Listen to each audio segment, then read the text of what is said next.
Hello, everybody. Welcome to the webinar. I can see some folks joining us now. We're going to give it a couple minutes to let more folks in, and then we'll start up. So stay tuned.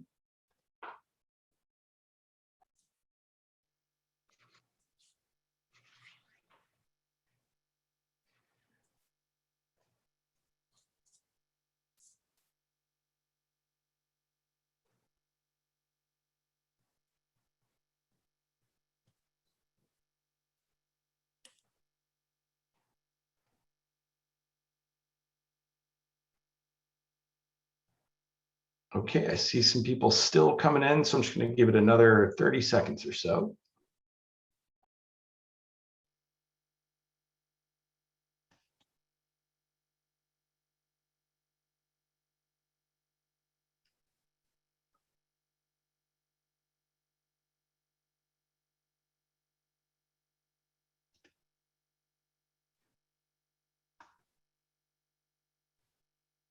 All right, I think we've reached a critical mass and we have a lot to cover here, so I'm just going to jump right in. Thanks, first of all, to all of you for joining us. Thanks to Whiteboard Associates for hosting this webcast on stackable credentials. I'm your host, Paul Fain, a journalist who covers connections between education and work. Very excited about the panel we have here. I'm going to introduce them in a second. Just setting the stage very briefly.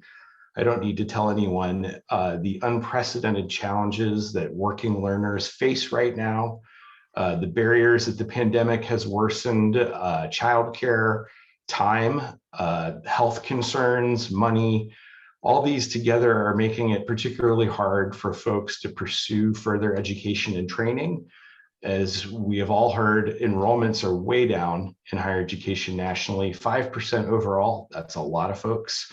And even more, 10% in the community college sector this spring after being down 10% in the fall. And we're getting initial figures. It looks like it's going to be down slightly this fall as well. At the same time, it's a super tight labor market. We're going to hear a bit about that in a minute. Just absolutely huge demand for workers in certain industries in particular, including healthcare. Surveys show working learners are interested in getting education and skills training to get jobs, but they also want to earn a credential quickly and get a job right as soon as possible. That means spending 2, 4, 6 years pursuing a degree is less likely, and I think that's driving some of the enrollment decline. The challenge, if you do earn a short-term credential, how can you be sure that that leads to career growth that gives you a chance to pursue beyond that entry-level job? And that is the topic of our webinar, stackability. And I am very excited that we have a panel that, frankly, I do a lot of these. This is one of the first I've had that covers all the bases. We have experts from healthcare employers themselves, an educator who works on healthcare education, and an expert on credentialing. Just a couple quick pieces of housekeeping. We're going to do a Q&A, so you can put your questions in the Q&A tab at the bottom or just in the chat. I'll get to them as soon as I can. I'm going to leave at least 20 minutes for your questions. This webcast is being recorded, so you can get it after the fact from Whiteboard Associates. So without any further ado, I'm going to just briefly introduce our panelists. First, Jennifer Marquez, a clinical talent strategy leader for Kaiser Permanente. Hello, Jennifer. Hello, everyone.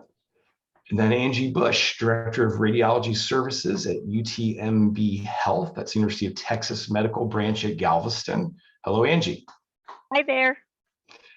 Then we have Roy Swift, the Executive Director of WorkCred. And finally, last but not least, Eric Bing, Chancellor of the College of Healthcare Professions. So let's get started. We're gonna start with Roy, though. Let's talk about what exactly are we talking about? What are stackable credentials? What do we mean here? What specifically are we looking at? Well, I assume that the approximately 200 people that are on this phone call may have a different definition of stackable credentials. It's one of those words that's thrown around a lot, but a lot of people have very different meanings about what it means. Certainly stackable, it's very concrete that we're going to put something on top of one another.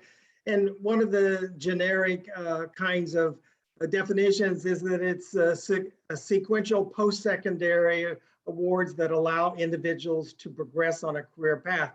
Now, notice that definition sort of indicates when they say post-secondary that it's only in the educational arena. Well, today we're going to talk about corporations and organizations that have career pathways in themselves. And so when we talk about stackable, it can mean anything. And this is why we have got to be more precise in our terminology in workforce.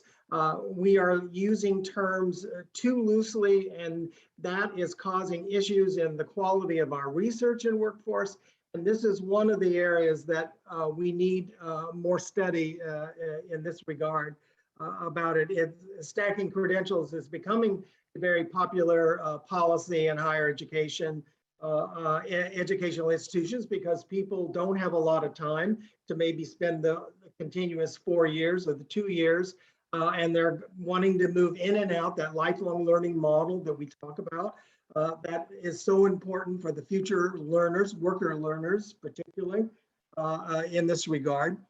And at the same time, we have to think that we probably do need some standards about stackable and in this regard. And I kind of come up with 4 elements that I think are important. One is that stackable credentials and pathways needs to be dynamic. It's not a static concept.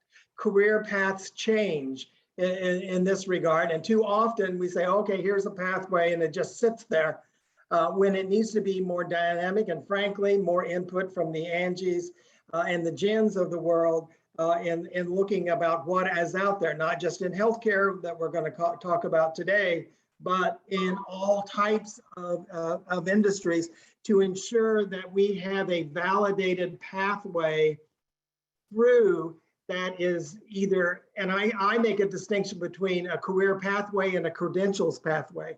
There may be a credentials pathway, you move from credential to credential.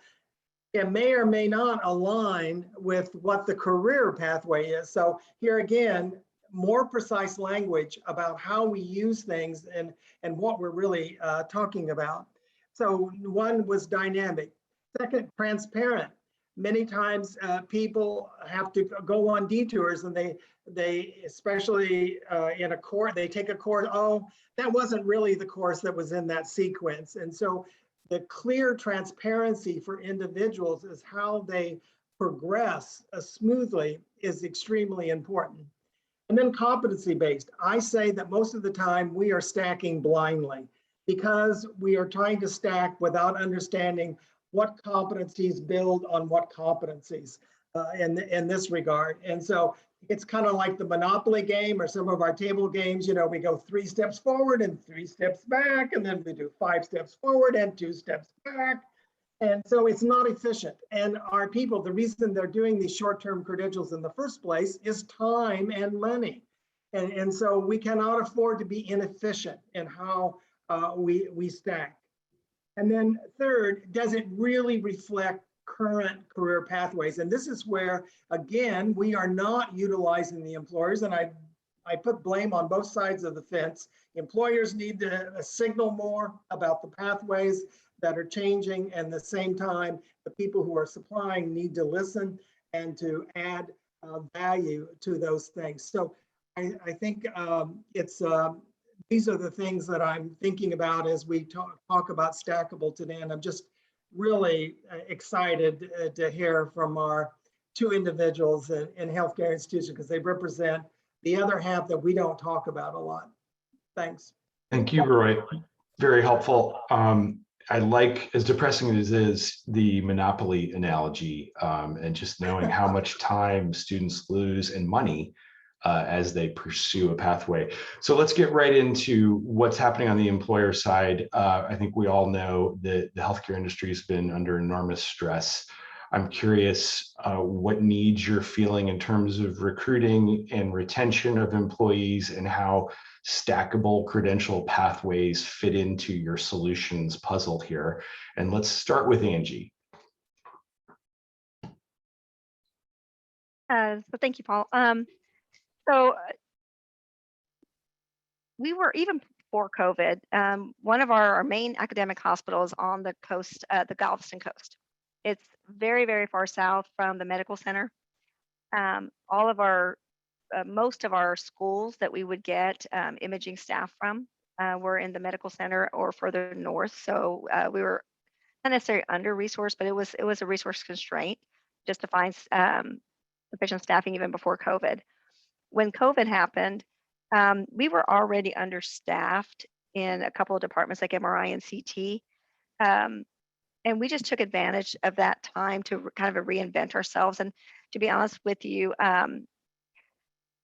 it takes us, even if I got all the blessings from all the executives for a position to be either backfilled or a new position to be granted, I will not see a warm body in that chair for at least 3 months.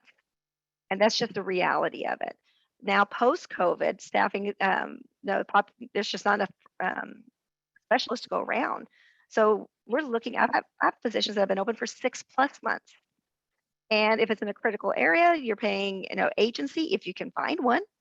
I can tell you right now, I've got 3 agency openings that I still cannot staff, even with the outrageous amount of money that we pay for agency.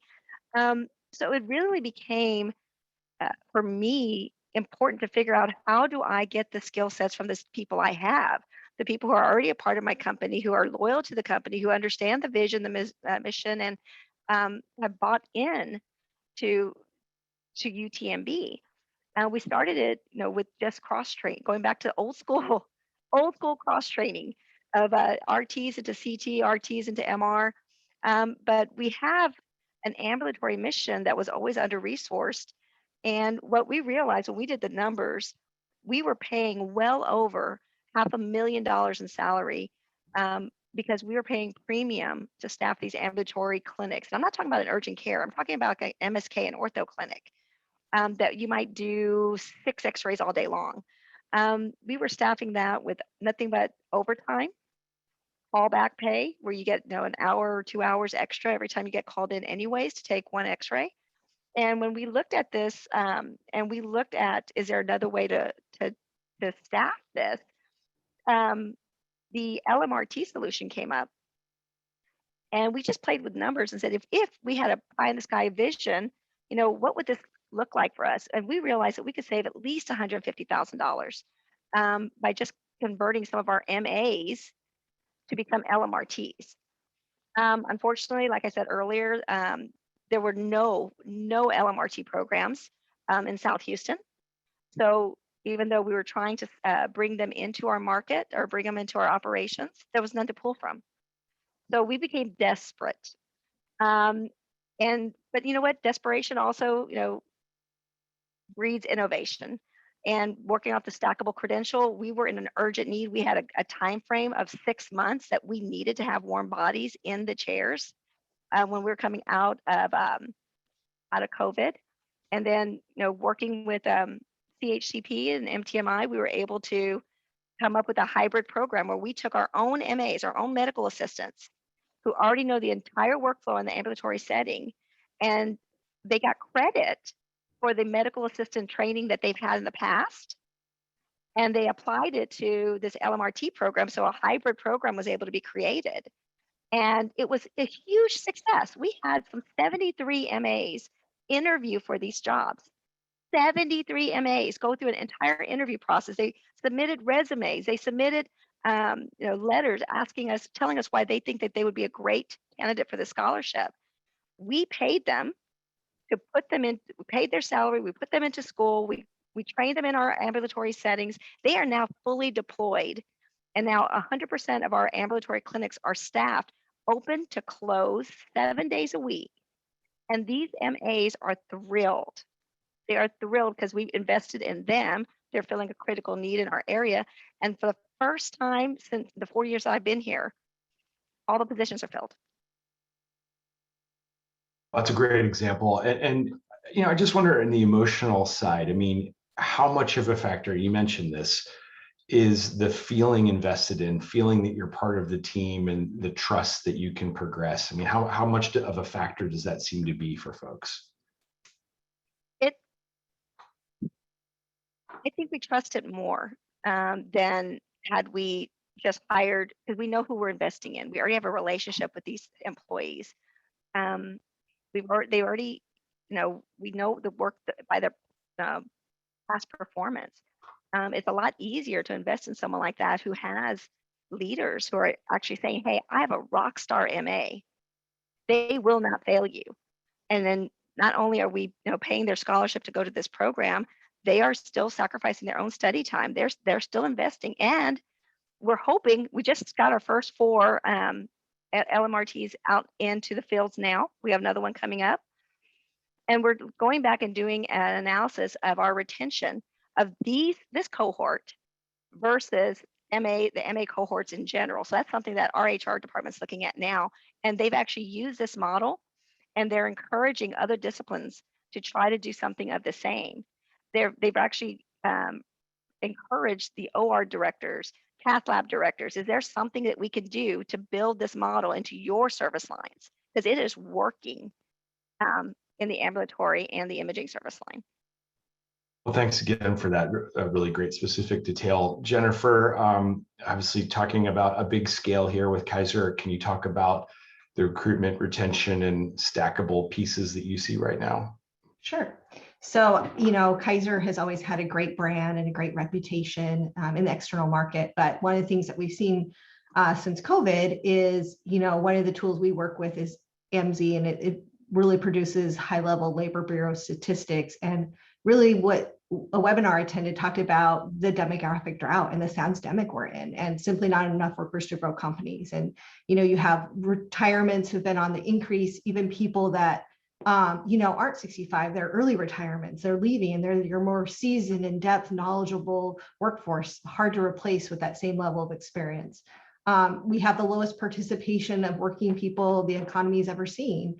And then everyone's speaking about the declining of graduating students. Last year with COVID, you have many, from the clinical space I come from, a lot of those clinical programs, whether it was RNs or vocational or residencies, or they couldn't fulfill some of those clinical components for internships, externships, residency, rotations. So they had to stop mid-flight and resume when they could have access back to complete some of those rotations and residency and externship programs. So we're fortunate at Kaiser Permanente because retention is a key now to some of our candidate market challenges, and really trying to retain our staff. And we're really focused that really have robust investment with our representative positions and our LMP education trust fund dollars, where we focus on career mobility and upskilling. So our representative employees can leverage those trust fund dollars to go back and further pursue their career, whether it's to a credentialed position, a vocational position, a degree, a master's program. Has to be something that they could, once they graduate or complete, that there is an opportunity at Kaiser to go into. But someone can access those trust fund dollars to become an MA and then go back and become an LVN or become an RN. We also have really nice tuition reimbursement dollars. And to give you a good example, I'll give you a couple. We have a mental health scholars program in our California market for mental health therapists and doctorates. So any employee who has a bachelor's degree or a master's degree can apply once a year to this program to be considered. And if they're selected, 75% of their education is funded and paid through their mental health scholars program to become a master's level therapist, or if they go the doctorate program, and then they could use tuition reimbursement to offset the additional 25%. And they're connected to educational partners to be enrolled in their master's program or their doctorate program. Then post completion, they're able to do their clinical component and then ultimately go into a mental health. So really focusing on growing and developing our own. We also, Kaiser Permanente last year made a large investment into Futuro Health, along with one of our SEIU United Healthcare Workers partners. And really that was to grow the largest network of credentialed healthcare workers. And so one of the cohorts they focused on was medical assistants, and they just completed and just graduated this past July and August, and we're starting to work to place them in our California markets. And that's where Futuro has focused initially, is in the California markets. And so we're placing those MAs with hoping that we can work anyone who's interested to upskill to LVN positions, because used to be prior to COVID, we had an abundance of LVNs. And now with the increase of COVID vaccines and COVID testing, and in addition to influenza and using them in our ambulatory clinics, we need more LVNs. So just an opportunity of how Kaiser really invests in their employees to further grow and develop. The polling that I've seen, there are a bunch of folks who are interested in pursuing that next level credential. They hesitate because they're not sure that it'll pay off, and they're also worried about fronting the costs up front. I'm curious from your perspective, what you all are doing to eliminate those concerns, how much that seems to affect people's decision to go through with it. Yeah, I think it's a key. I mean, even with our representative and our trust fund partnership and commitment, they have dedicated career counselors. So they work, and it's so key, because if an employee is on the fence, like, should I go for this credential or this vocational program or this degree program, they can meet with that career counselor and really look at what the potential for, upskilling and mobility is.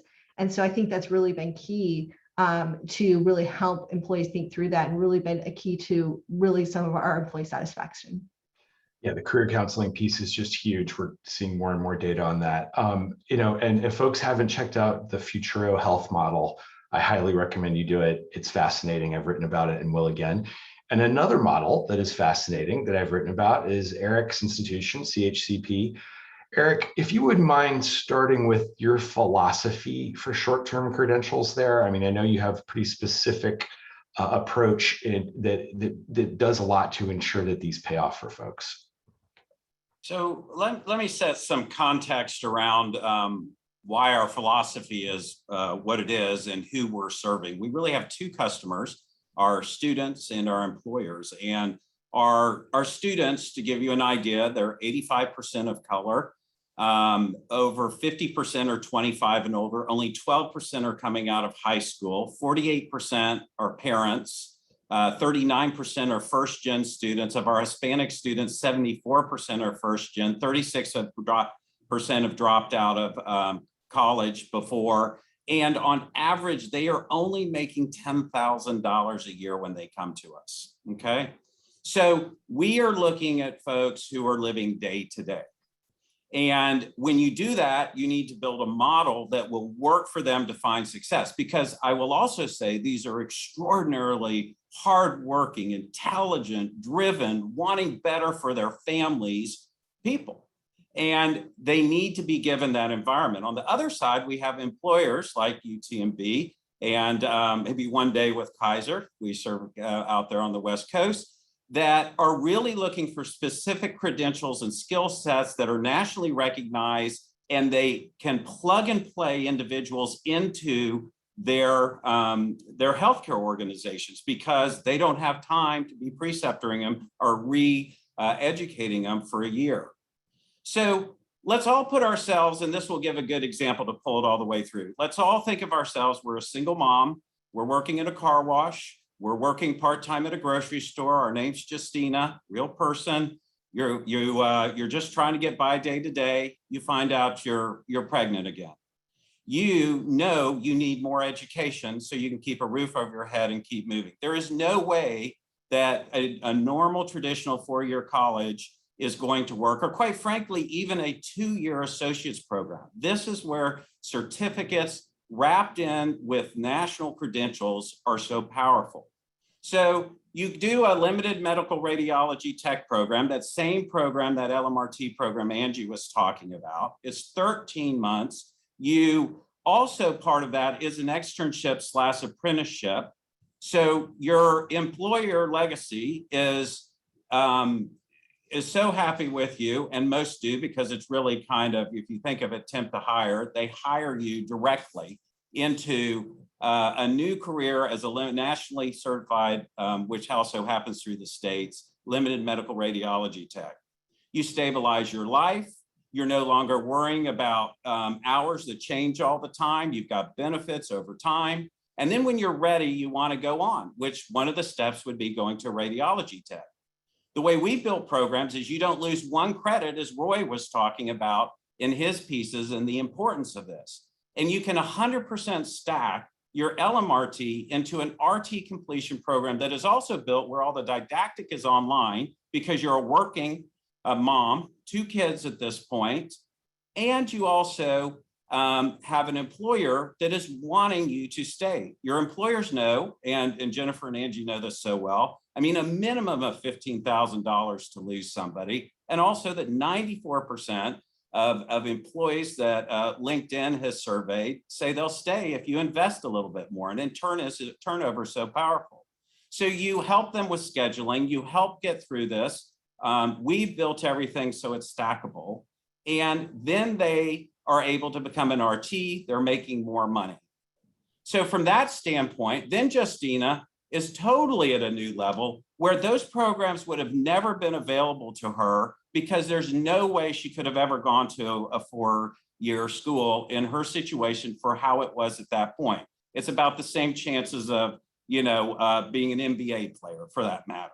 So when you look at it, is you add when you stack and you can do earn and learn that works for the individual, and you're also tying it to the credentials that the employers want and need, you come up with a very powerful model. And then the other piece of it is Justina could go and do, and Angie was actually mentioning it, they were doing on their other cross-training, MRI, CT, mammography, or she could go up and do a bachelor's and still stack and not lose any credits. So that is the model, but the model is built for folks that are living in a situation where they don't have the luxury of being in a regular, traditional college atmosphere.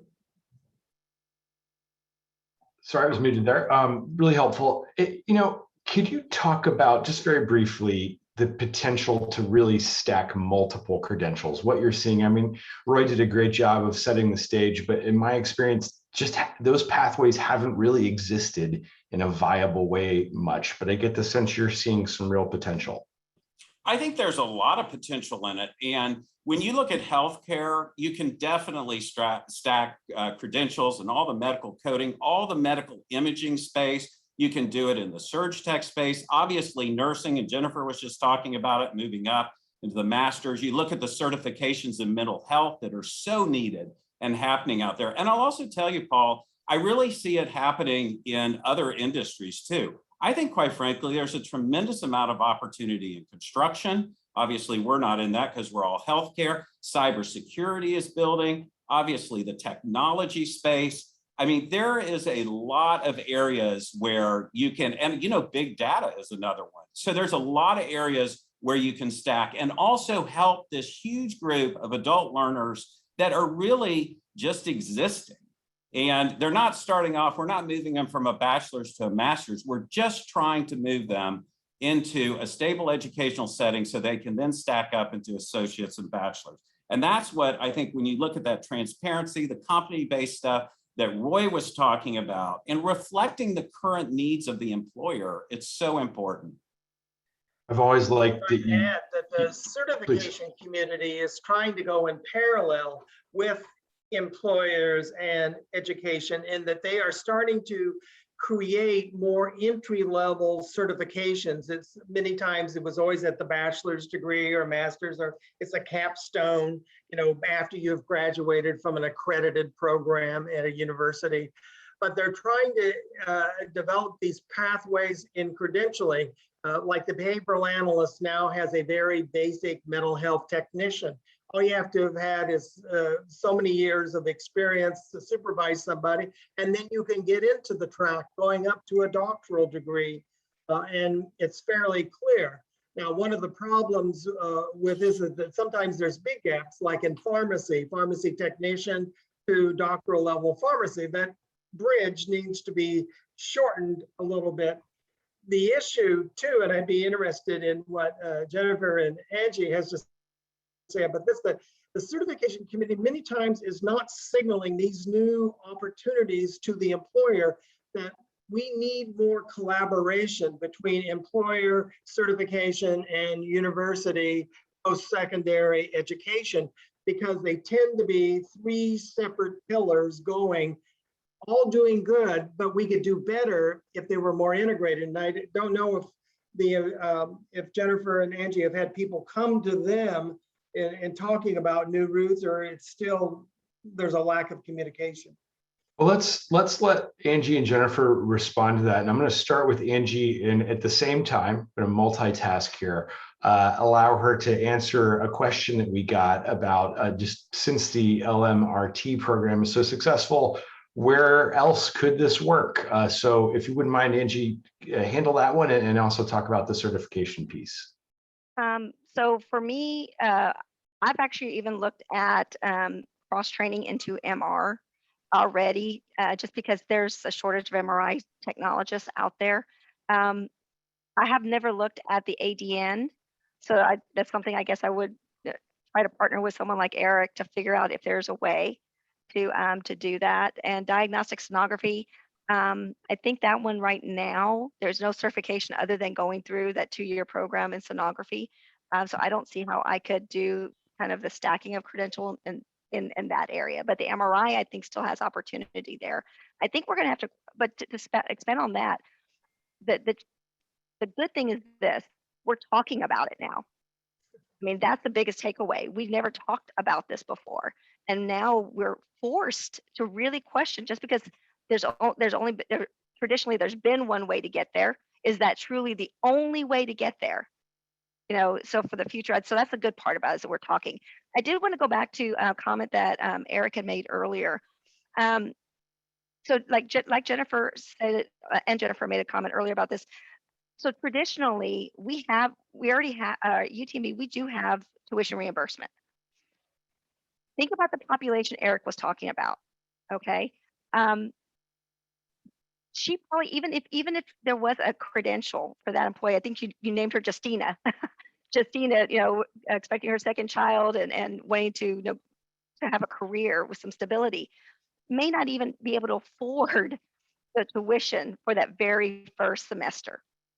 Okay, now say that's just challenge number one. Challenge number two, if you have a clinical requirement, like most of our healthcare requirements do, now you're working 40 hours a week, you're putting in hours after work or on weekends to study and to do this course.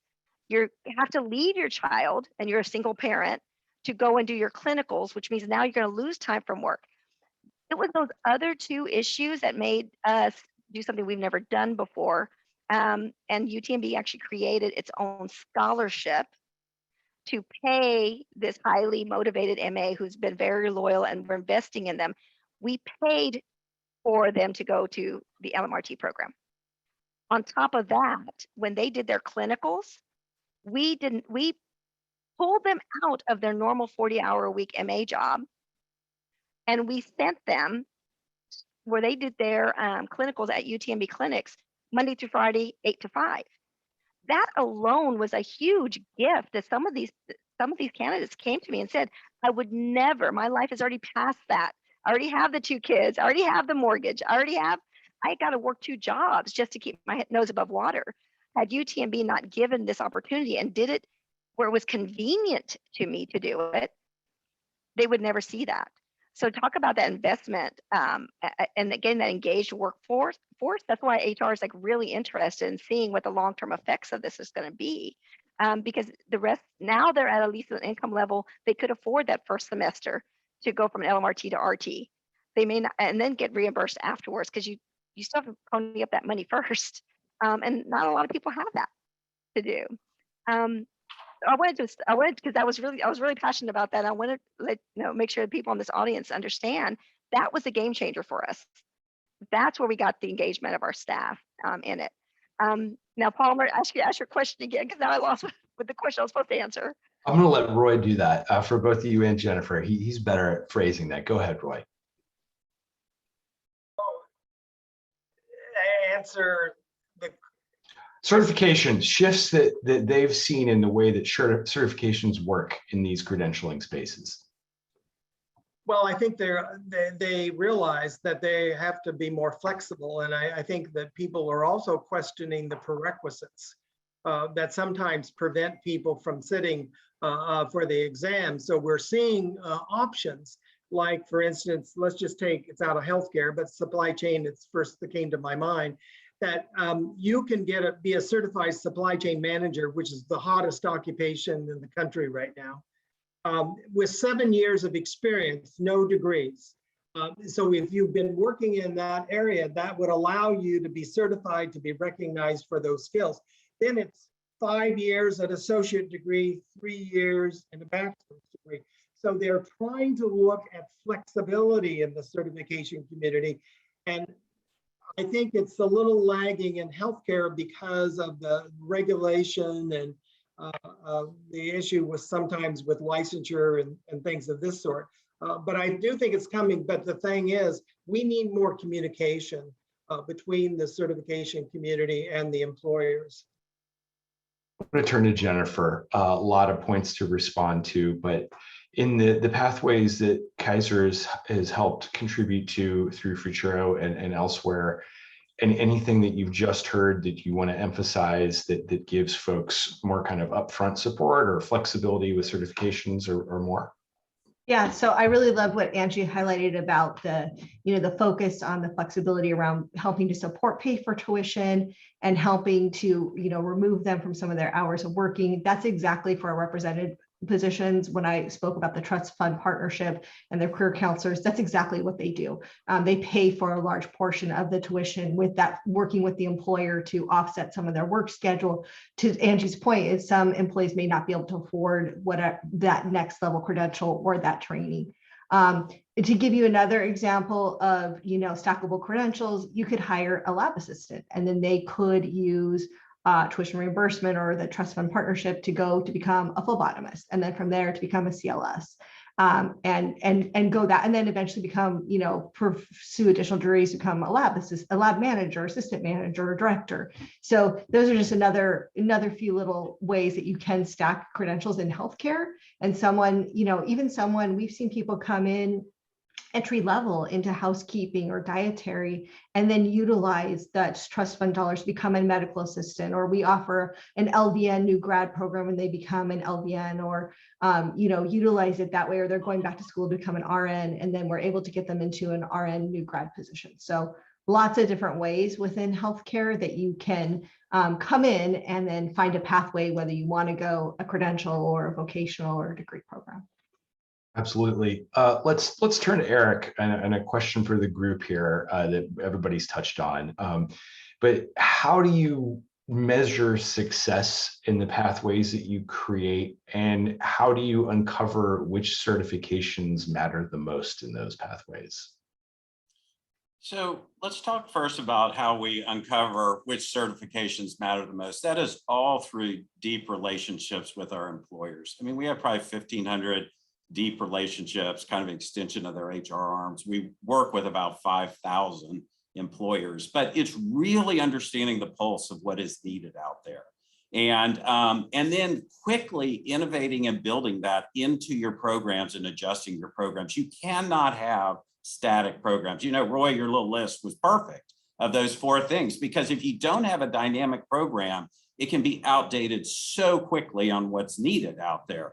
And so I think that whole piece is critical.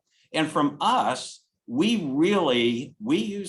looking at hard metrics. We're looking at, first of all, our retention rates in our programs. Are they solid? Are they strong? Rice just came out did a longitudinal study on us, and 78%, it was a Hispanic study. And on our Hispanic students, 78% are graduating. And their average income when they come to us is only $8,000 a year. But the bigger piece is then it's not about graduation, it's about placement and successful placement. So for us, what we're looking at is the employer happy and is it working? And the externship clinical pieces, one is that's a very complicated piece in the whole healthcare side. But the other side of it is very powerful because you kind of do this whole temp to hire piece. And you then align folks and you see if your people stick. And there's an issue when an employer is saying, I don't have the skill sets I need, and I'm having to do additional training. So it's a very hands-on looking at it. I mean, this year we will place again 85% of our students. We're gonna have some campuses over 90, and but it ties to, and we're not perfect. I mean, we are constantly having to adjust. for what the needs are. And we see it happen. You know, I'll tell you a really interesting one is we look, everybody thinks clinical on healthcare, but there's a whole business side of this. And one of the things we've really seen in the whole urgent care and ambulatory care piece is taking clinical people and upskilling them with business skills. So for example, we have all of our clinical certs can 100% bulk transfer into an associate's business completion program and then into a bachelor's completion. But we have a lot of people who start off clinical and then they move into project management. They're moving into managing units. And a lot of that, we see it in the nursing side heavily with the BSNs and all the other pieces there. But the reality is in the allied health, it's also another whole track for people to go. I want to turn to Angie. Obviously, lots of things to respond to, but I was thinking as Eric was talking about the lack of programs in South Houston that you dealt with, and for the educators on the call here, what do you like to see? Where have folks fallen short? How can it work best? Well, when I first started at UTMB about 4 years ago, and the LMRT, or the type of employee that we needed to work in the ambulatory clinic setting was a problem. It was very clearly identified very early. I went, just in full transparency, I went to the local schools who were producing RTs, and because we were a clinical site for them, I went to them and I asked them, can you supplement your first year students with the necessary MA skills so that I could give them a PBL job while they're in school doing what they're going to be learning to do anyways as an RT? They could supply, and this is the exact reason that Eric's program works, is that no one would listen to me.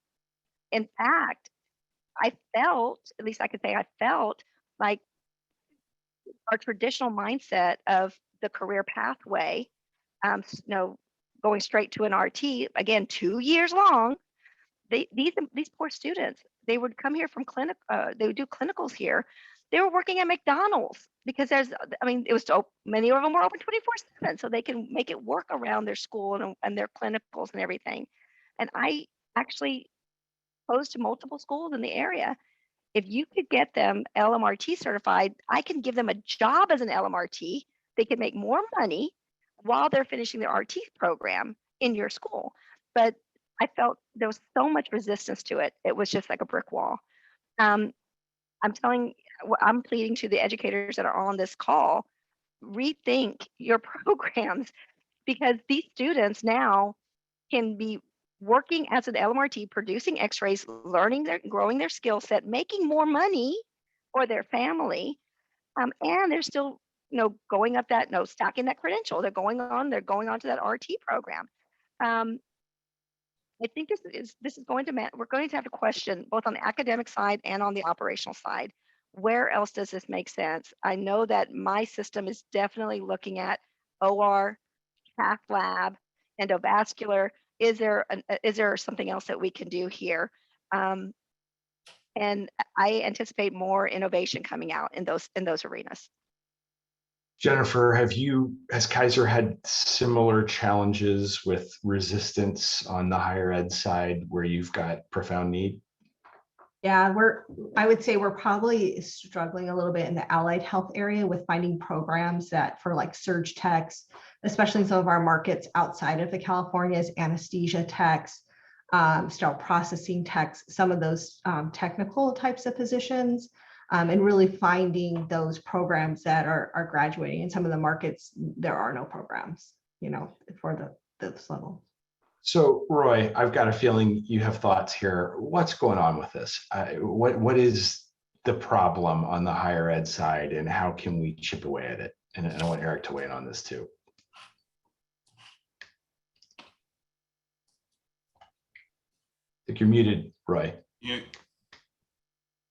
I think it's multifaceted. There's no one answer to all of this, but I do think that as we look economically, and this is not just in healthcare, that the need for multi-skilled individuals who can understand how to do multiple things and do it well as a frontline worker is essential. we have to stop thinking that these are the only pillars to an occupation or a profession in this regard.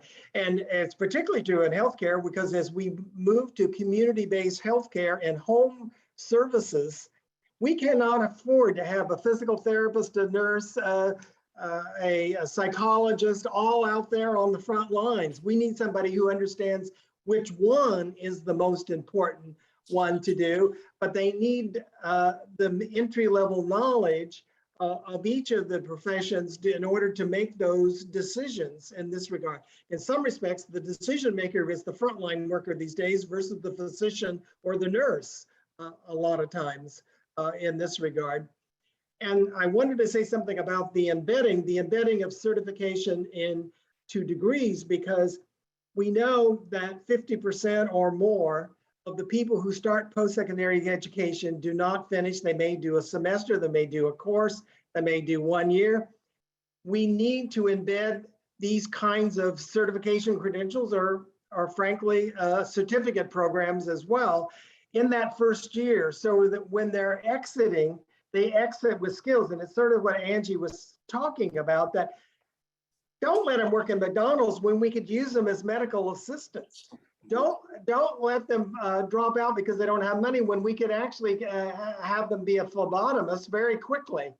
And the American Society of Clinical Pathology, which has about 15 in the laboratory area, they have that sequence from phlebotomist to laboratory scientist, which is a master's degree and sometimes a doctoral degree.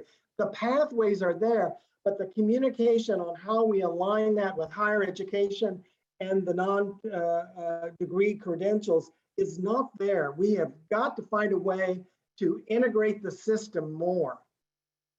Eric, love to hear your thoughts on this, and folks in the audience, get your questions in there. I'm gonna turn them as fast as I can. Eric, though. So 2 points I'll make is I think is two sides to it. One is on the student side. We're looking at this massive $30–40 million adult learner piece, and a tremendous amount of them are living day to day. And that's very different from somebody who's up in a master's and such. So one is I think that to really, for us to be effective and give them opportunities, you have to build education that works for them. It needs to be only a couple days a week, or building adaptive into online. We do a tremendous amount of our work online, but wrap serious services around it, and that makes it possible.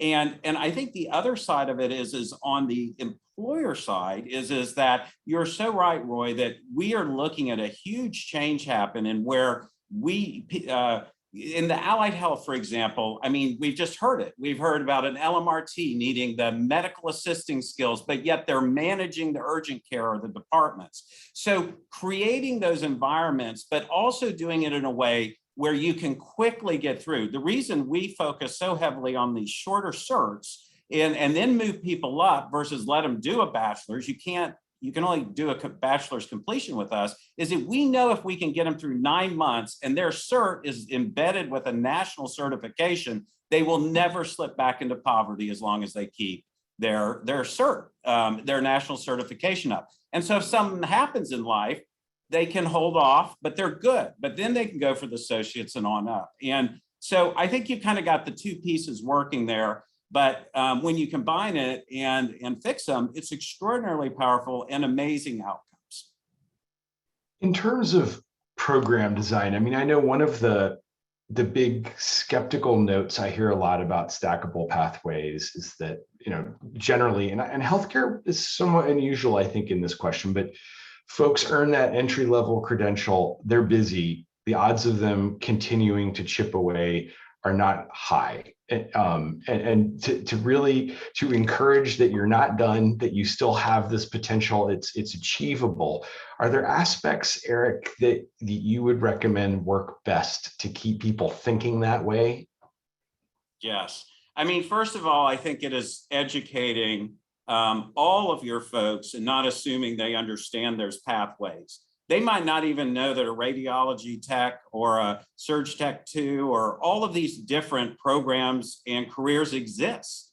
We have a great program with the Ascension system in Central Texas where we're upskilling their people to do surge techs, but they are, Jennifer, like you were talking, they start off as lab techs or housekeepers or other people within. So I think that educational piece is big. And I think the other side of it is taking away the barriers, making sure your programs. Justina would probably never gone onto an RT or been able to if she couldn't have 100% been able to transfer her LMRT credits into the RT program.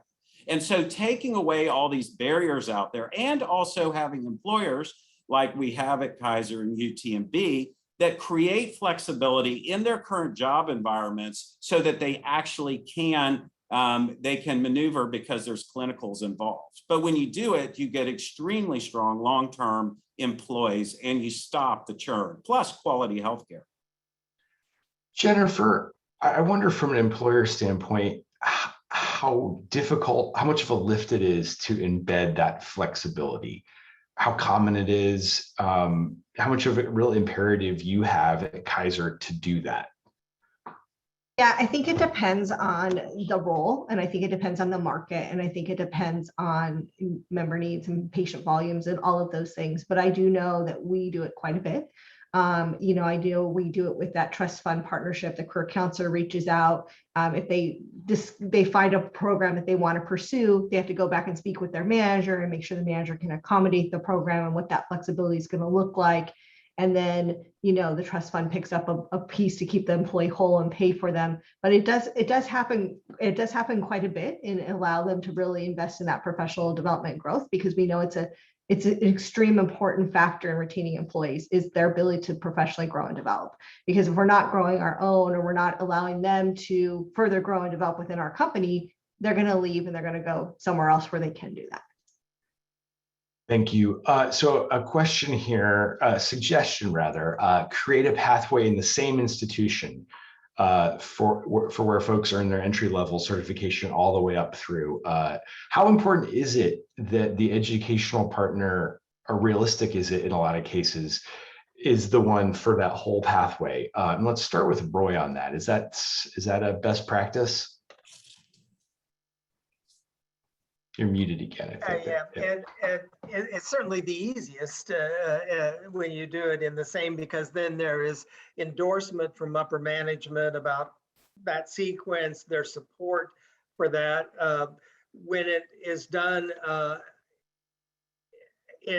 through multiple organizations, it becomes more complex in how to achieve it in this regard. And then I think we have this issue that as people gain experience that they have maybe learned it informally, they went to the professional society and they got a certificate, and they went and got a certification.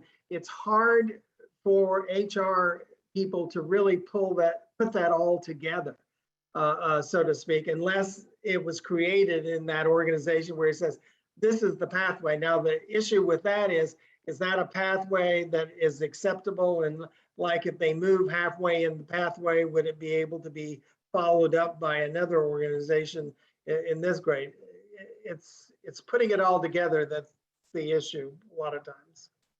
Eric, are you, working with other institutions? What works best? Where are the most fruitful articulation agreements for CHCP?